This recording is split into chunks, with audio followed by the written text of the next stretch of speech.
Boa tarde, galera. Aqui quem fala é o professor Marcos. Pessoal, vamos lá. Hoje nós vamos finalizar então o nosso livro 2, né? Terminando aqui a unidade 4, que já começamos a aula passada. E vamos finalizar hoje com Confederação do Equador, certo? A crise na província Cisplatina. Vamos lá. E a abdicação de Dom Pedro I. Isso mesmo, galera. Dom Pedro I, ele vai retornar a Portugal. A gente vai ver por quê. Antes disso tudo, pessoal, aula passada, nós vimos aí que Dom Pedro, ele criou, né, uma legislação ou uma constituição de 1824, né, como vocês podem ver aqui no livro. Né, você vai ter de 23, vai ter de 24 e tudo mais. Falamos sobre a independência do Brasil em 1822. Nós vamos ver, pessoal, que algumas revoltas vão acontecer, né, alguns problemas vão acontecer durante o reinado de Dom Pedro I. E a gente vai por quê? O primeiro, pessoal, né, a primeira revolta ou revolução, nós chamamos de Confederação do Equador. Professor, por que Equador?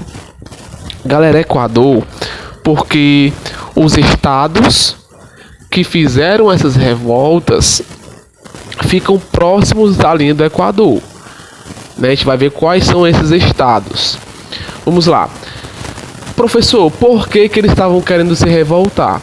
Lembrem, galera, a Constituição de 1824 foi uma constituição altamente autoritária, onde falava o seguinte: Dom Pedro I manda em tudo.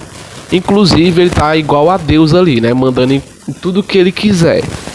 Porque você vai ter o poder moderador, onde o imperador vai estar acima de todas as leis e de todas as pessoas.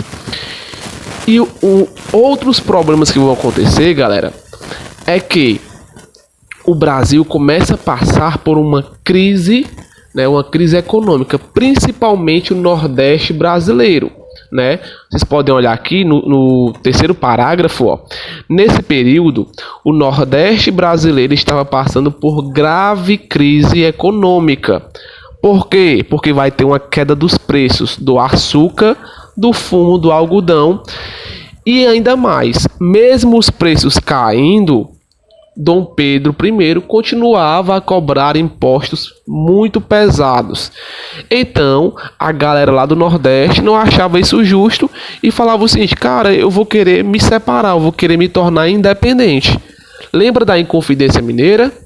Lembra da Conjuração Baiana? Mais ou menos aquilo ali. Então, alguns estados do Nordeste queriam se tornar um país independente, pessoal. Então, eles se uniram para se tornar independentes. Vamos lá, ó.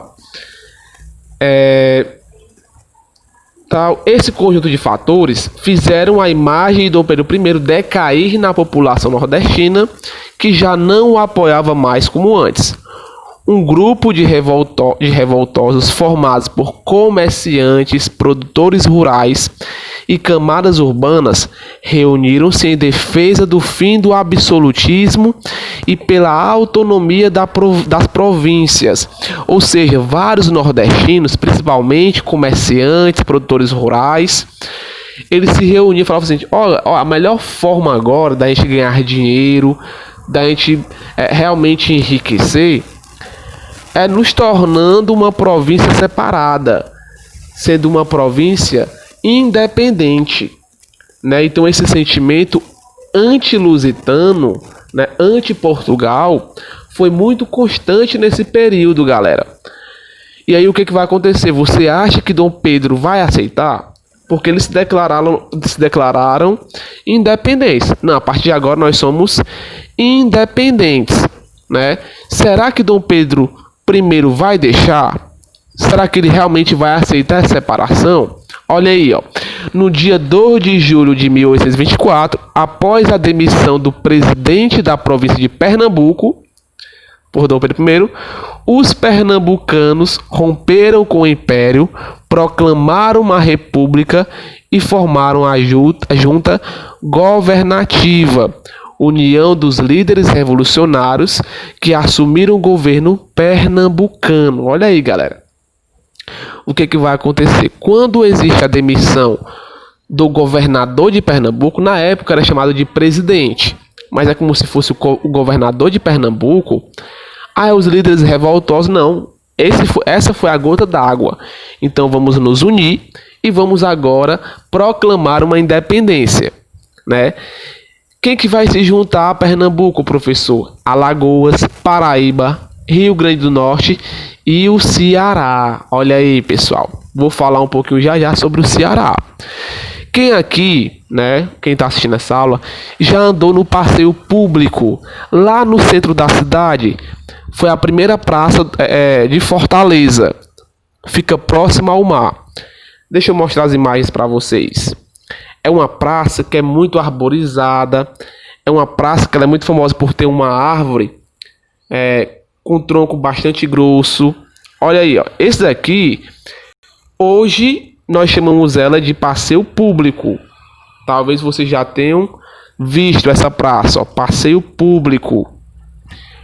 O nome original dessa praça, galera, se chamava Praça dos Mártires. Mártir era o que, professor? Alguém que morria em nome de alguém ou de uma causa. E aqui tá aqui a árvore muito conhecida, né? Ó. E nessa praça, pessoal, foram mortos vários revoltosos da Confederação do Equador. Olha aí, inclusive um padre muito famoso, que tem até o nome de uma rua dele lá no centro, que é o Padre Mororó. Talvez os pais de vocês conheçam a rua Padre Mororó, certo? Então o Ceará se uniu, né? Ceará, Alagoas, Rio Grande do Norte, Paraíba e Pernambuco formando como se fosse um país independente, né? Uma província independente que eles chamavam de Confederação do Equador. Por quê, professor? Porque todos esses estados, se você pegar o mapa, fica próximo da linha do Equador, né?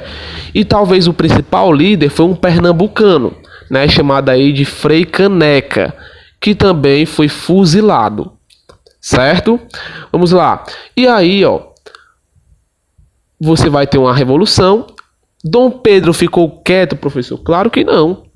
Dom Pedro pede dinheiro emprestado para a Inglaterra, monta um exército, prende os revoltosos e mata todos eles, certo? Mata, né, todos os revoltosos. Inclusive, como eu falei para vocês, essa praça, a Praça dos Mártires, aqui em Fortaleza, que hoje é chamada de passeio público, lá morreram várias pessoas que se juntaram aos revoltosos lá da Confederação do Equador. Beleza? Um outro problema que vai fazer, galera, com que Dom Pedro I vá embora do Brasil, é um problema que nós vamos ter onde hoje é o Uruguai. Você sabia que hoje aquele país que nós chamamos de Uruguai fazia parte do Brasil? Isso mesmo. O nome daquela região se chamava de Cisplatina. Foi tomada, né, por Dom João VI, o pai de Dom Pedro I, né? Uma parte, é claro, né, a banda oriental da Bacia da Prata, foi incorporada ao Brasil. Através de quê, professor? Através de guerra, certo? Através das guerras. Qual é o grande problema? A maioria daquelas pessoas que moram no Uruguai, galera, não falavam português, não tinha nenhuma associação com Portugal, e eles realmente se identificavam mais com os espanhóis. Então, como é que eles iriam ser brasileiros se eles não tinham nada do Brasil? Então, aquela população começa a se revoltar, começa a se identificar mais, pessoal, com o que nós temos hoje chamado de Argentina. Então, o que vai acontecer? Você vai ter várias revoluções, algumas guerras lá, até que a Inglaterra ela chega a um acordo. Não, vamos fazer o seguinte: Brasil, deixa essa região em paz, né? Deixa essa região em paz. Tá aqui, ó. Apesar de pertencer ao Brasil, a província de Cisplatina tinha seu território habitado por uma maioria de indígenas e tal, ó. A guerra trouxe um saldo negativo para ambos os lados. Guerra de quê, professor? A guerra de Cisplatina entre Brasil e essa região que hoje nós temos o Uruguai. E aí a Inglaterra negociou a trégua entre essas duas regiões, né, de forma diplomática. E após a trégua, ainda com a ajuda dos argentinos, os cisplastinos conseguiram sua emancipação.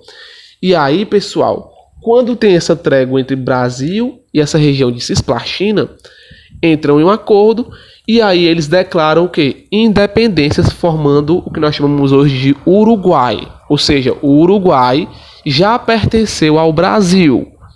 Beleza?